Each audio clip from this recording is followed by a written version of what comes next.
Welcome to Operations Unfiltered, the podcast that takes you behind the scenes of influencer and talent management. I'm your host, Zuryna, and on episodes when I'm not joined by a special guest, I like to do a deep dive into topics that have been top of my mind.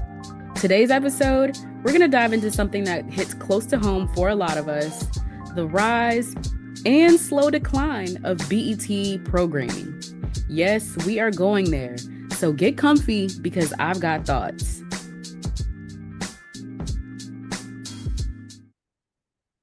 So for those of you who don't know, BET is Black Entertainment Television. It was founded in 1980 by Robert Johnson, and it became the first cable television network targeting the Black audience.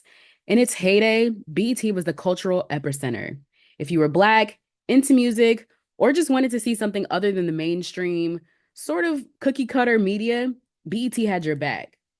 They brought us iconic programs like Rap City, where we first saw hip hop videos before they were mainstream, Comic View, a whole vibe, giving us comedy from Black voices like Cedric the Entertainer, D.L. Hughley, and some more, back when comedians were super raw and hilarious.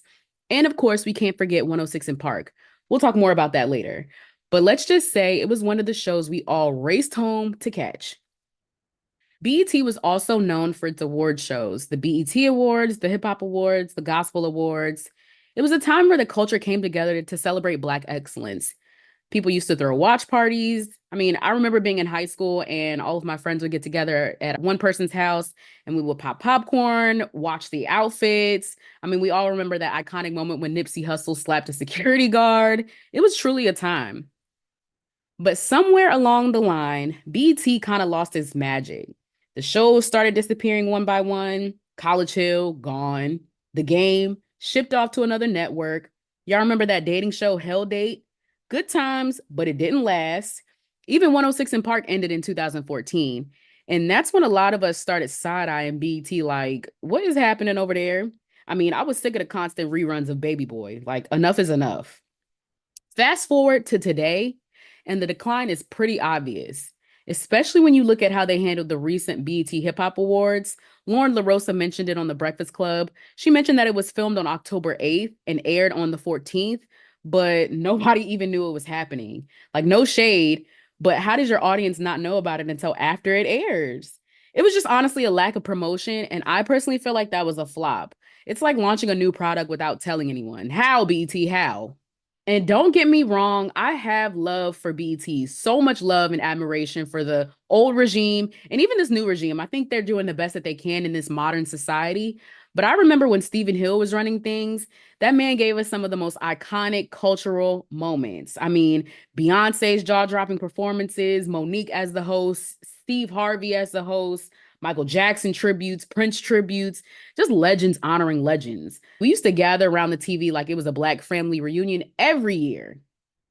The BET Awards weren't just a show, they were an experience. And now it's like, oh, it's coming on still? When? What? I missed it? Like, it just doesn't hit the same. This brings me to 106 in Park. Y'all, can we have a come to Jesus moment about this? I don't know about you guys, but for me, 106 in Park was life. After school, I remember rushing home, plopping down on the couch, and watching the countdown of the hottest music videos, interviews with artists, the live performances. If you were an artist and you made it on 106 in Park, you had arrived. Everybody tuned in to see who made that top spot. It was truly more than a show. It was the pulse of Black youth culture. We had AJ and Free, Terrence J and Roxy, Tigger and Julissa. Everybody held it down. The wild interviews, the wild fan interactions. Y'all remember that kiss between Bow Wow and Tyra Banks? That was hilarious. 106 in Park created a space where the audience was involved. And that's something that we're missing today. Which brings me to this point. BET, we need to bring back 106 in Park. We just need it. We need it as a marketing moment for these artists and a little bit of nostalgia, honestly. Imagine the power of these artists being able to debut their music live on air again, connecting with fans in real time. I know we have Twitter, we have Threads, we have all of that, but real time in front of an audience, that emotion, that engagement, that community, the same way that 106 in Park was doing it before we had Instagram Live and TikTok trends. I truly feel like artists need that space again to interact with their audience. And what better way than with the legendary show like 106 in Park? Now, the host. I know some people are AJ and Freed, Team Terrence J and Roxy, Big Tigger and Julissa. I'm not mad at that.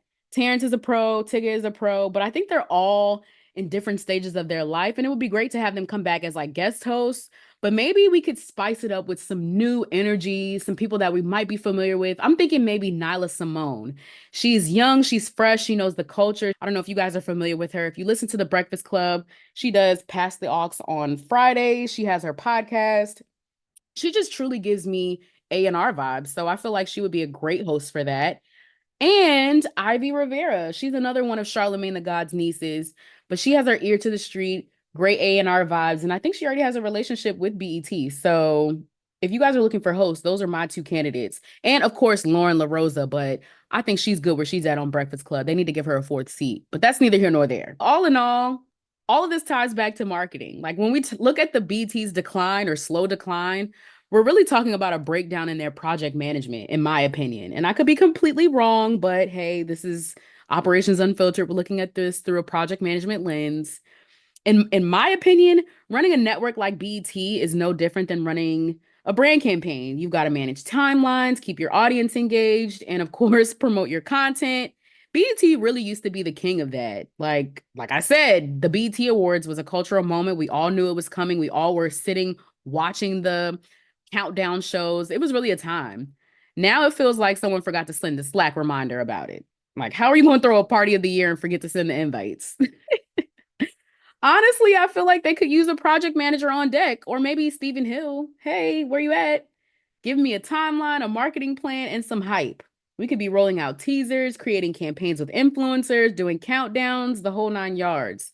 I mean, that whole get ready with me trend would be great. Could you imagine how many cross collaborative opportunities would be available for marketers if we really engaged them the way that they needed to be engaged for these big moments? And let's not forget the potential for 106 in Park to also be a huge marketing tool for artists today. It's old school TV meets modern digital marketing. Honestly, if BT gets it together on the project management front, they could be at the forefront of blending nostalgia with the new era. I mean, TRL might be making a comeback after 106 in Park revival, right? All right, fam, that's all I've got for today. Let me know what you think. Should BT bring back 106 in Park? Should Terrence J make a comeback? Or should we get some fresh talent like Nyla Simone and Ivy Rivera? Drop your thoughts on Instagram at the Livermore Agency or Lady Z Says. Make sure you hit that subscribe button and share this episode with your crew. Until next time, y'all, I'll see you for the next episode of Operations Unfiltered.